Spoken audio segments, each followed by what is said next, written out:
Good morning, everyone. Ngasi ningtokaba numit October date 10, 2022. Sige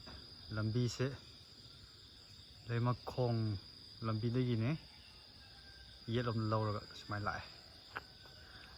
laga si khoi yim sangani sige gate se 2014 da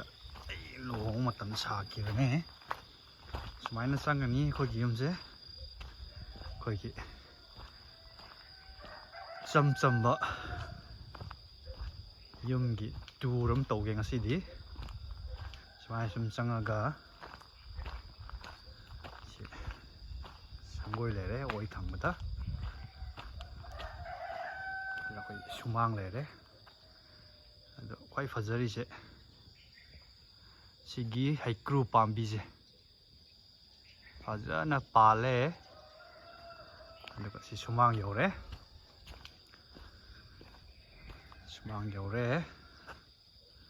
sina no bas habani 2014 da aduga oi thangda lei sina tai nagi thain si mobile tower ko se leiram bote se chakholak pigi matung ina mobile tower se leire Jio gi sike khoi gi thai nagi style Yumjao hai khang na se si se 2000 at 1955 ta sa ba ni hauji phawa masa ma u fari ai tar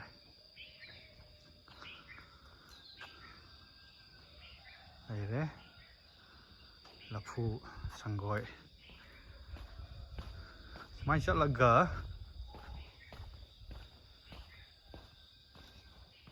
Yum ano mama Saba haure check kari ka di lai re si yam thunu loisina ba tawrage abi utcharake ko si sabje tha tare ni pan sure si pukri ai dar superstructure hakte loibda ngai ri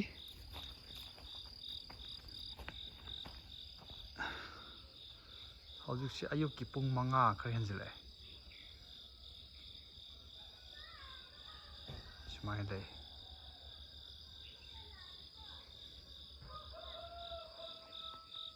si weapon si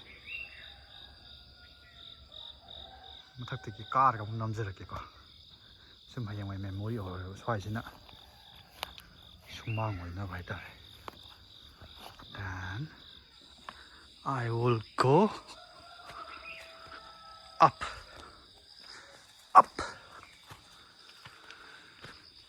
makha se hauji pok di hangal laga sum thamge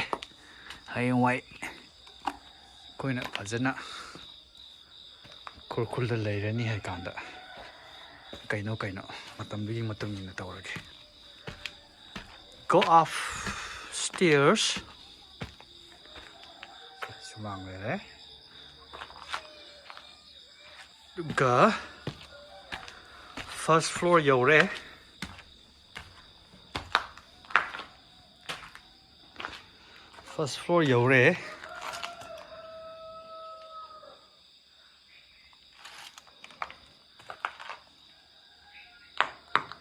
then let's go again to the second floor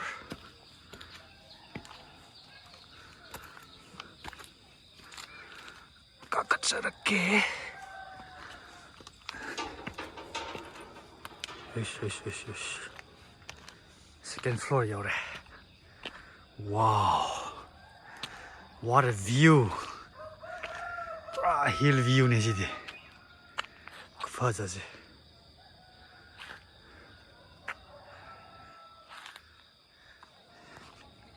ai na han utse ba ko ki yum no si lere to ai group am bi lere yum lere aduga yum sigi se mamang thang buje nongpok thang bai tare aduga hauji anoba sari ba yum si chu nongpok to only mai kai je wastu gi matung ina chanai khali se nakan da hori bo khoi wa mayam si Khurkhul wa mayam hawe wa gi kanabase akhoi mase wind arrestor haitare nusi jam kanna set base ugum se tek pon wa di te oe ma de yet oe da fat hype dia do tek ti oe ba swain toraga sina makha thangba oza saroin leiba sinong pok leire aduga oi thangwa sina khoi taton singtho khoi leire si maning sing uri se inkhol amuga leiri inkhol lan thoga na khoi football ground ama leire wow I love this place beautiful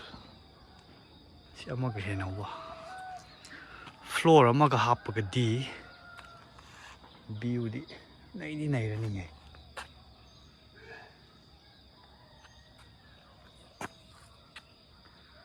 sine tawrise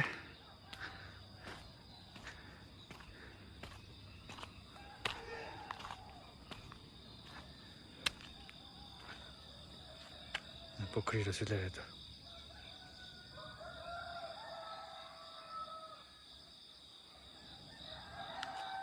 aduka Leimakhong no uri ni sidigi da iri si uga singda